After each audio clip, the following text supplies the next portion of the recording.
السلام عليكم ورحمة الله وبركاته. ازيكم عاملين ايه؟ يا رب دايما تكونوا بخير. معاكم ايه رشاد، وان شاء الله هنعمل مع بعض النهاردة قرنبيط تحفة جدا. قرنبيط مقرمش قرمشة خطيرة جدا، وبيفضل مقرمش كده حتى لو سبتيه يبرد او حطيتيه في التلاجة بيفضل زي ما هو بقرمشته حتى لو بات لتاني يوم. بالنسبة بقى للناس اللي مش بتحب القرنبيط خالص زي حالاتي كده، جربوا بقى القرنبيط بالطريقة دي وهتطلبوه على طول ان شاء الله. انا ما كنتش برضه اكله لانه كان بيتعب لي القولون، بس حاليا مفيش يوم في الاسبوع الا لازم اعمله. ويلا من غير كلام كتير نشوف الفيديو. لكن قبل ما نبتدي ما تنسوش تعملوا لي لايك وشير لو عجبكم الفيديو، واشتركوا في القناة وفعلوا الجرس. ويلا بينا نشوف الطريقة. يلا بينا. اول خطوة هنعملها هنسلق القرنبيط بتاعنا.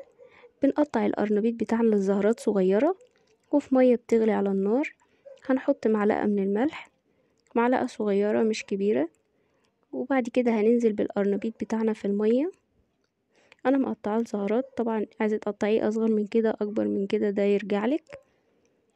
هننزله في المية وهنغطي عليه ونسيبه كده حوالي 10 دقايق او 9 دقايق، كأنك بتسلقي مكرونة كده مش اكتر من كده. ولو سلقتيه زيادة شوية ممكن تبقي تطلعيه وتحطيه في مية ساقعة او مية بتلج عشان يوقف تسوية. انا هغطيه واسيبه 10 دقايق. بعد 10 دقايق هنطلعه بقى ونسيبه يبرد. لو حبيتي تحطيه في مية بتلج ماشي، لكن هو هنا ما كانش محتاج مية بتلج ولا حاجة لانه ما كانش مستوي قوي.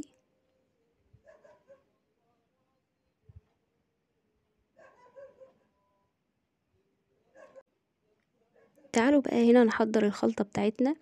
عندي هنا نص حزمة من الكزبرة الخضراء، عندي عودين بصل اخضر مفروم، عندي هنا كوباية من الدقيق وربع كوباية من النشا، ومعلقة صغيرة بيكنج باودر. عندي هنا بيضة، وعندي هنا توابل عبارة عن معلقة من الملح، معلقة من الفلفل، معلقة من الكمون، ومعلقة من الكزبرة الناشفة، ومعلقة من البابريكا، ومعلقة من التوم البودر. وممكن تستغني عن التوم البودر بمعلقة توم مفروم. بعد كده هنجيب بولة وننزل فيها الخليط بتاعنا ده كله على بعضه،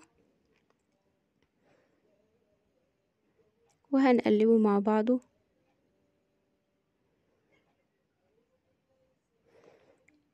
بعد كده هنكسر عليه البيضة،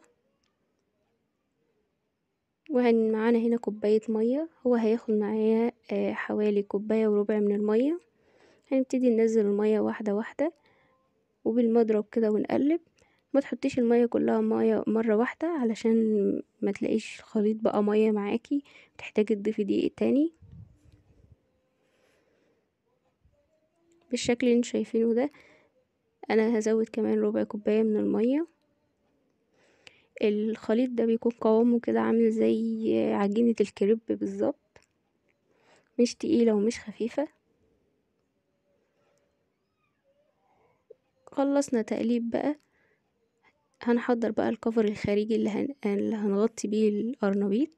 عندنا كوباية من الدقيق وربع كوباية من النشا، ونص معلقة صغيرة من الملح، ومعلقة صغيرة من البيكنج باودر. وهنقلب كل الكلام ده مع بعضه. الخليط ده اللي بيخليه معاكي مقرمش ومحتفظ بالقرمشة بتاعته، مش بيكون عامل زي البقلاوة او ان اللي هي الخلطة بتفصل عن القرنبيطة وتطلع وتسيب القرنبيطة. لأ، هو بيفضل مقرمش وكل حاجة بتفضل ممتزجة ببعضها،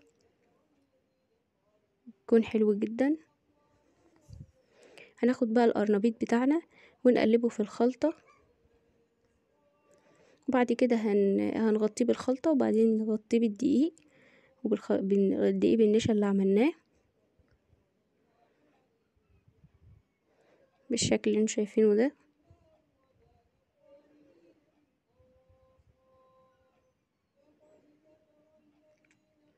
حاولي ما تحطيش ايدك في الخليط وبعدين تيجي تحطيها تاني في الدقيق، لان هتلم عجين حوالين صوابعك وهتتضايقي. فخلي ايد مثلا تحطيها في الخليط وايد تقلبي بيها. هنغطيه بالشكل ده وهنحطه في طبق.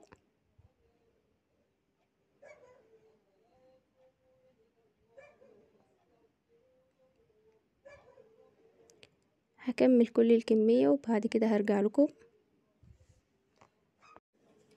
هنا كملت الكمية بتاعتي وغطيت القرنبيط بتاعي بالدقيق.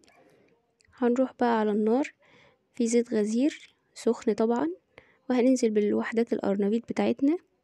بلاش نعمل كمية كبيرة من القرنبيط في الدقيق وبعدين نيجي نحطها في الزيت فتغيب، فالخلطة تشرب الدقيق وهتلاقيها معاكي بقت عاملة زي البقلاوة، فاللي تقلبيه حطيه على طول. طبعا الزيت بيبقى سخن، واول ما يبدأ معانا ياخد لون هنبدأ نقلبه.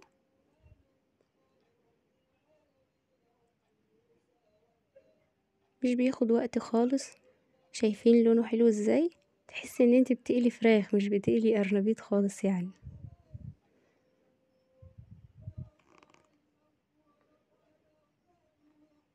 بالشكل اللي انتوا شايفينه ده انا بقلبه على كل الجوانب عشان يكون واخد لون من كل ناحية.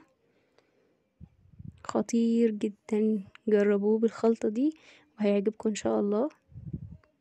حتى مش بيعمل انتفاخ في القولون او اي حاجة. انا كنت بشتكي من المشكلة دي، والحمد لله بعد ما عملته بالطريقة دي مفيش اي مشاكل خالص. شايفين لونه حلو قوي، والله العظيم فراخ يا جماعة، مش قرنبيط خالص. انا حاسة ان انا بقلي فراخ. هنطلعه بقى من الزيت على ورق مناديل مطبخ ورقية عشان لو في اي زيت زيادة بس يتصفى. وبس كده كان معايا بالشكل اللي انتوا شايفينه ده، مقرمش وتحفة جدا واخد لون حلو قوي. جربوه بالطريقة دي وان شاء الله هيعجبكم. بس كده ده كان فيديو النهاردة. لو عجبكم الفيديو متنسوش اللايك وشير واشتراك في القناة.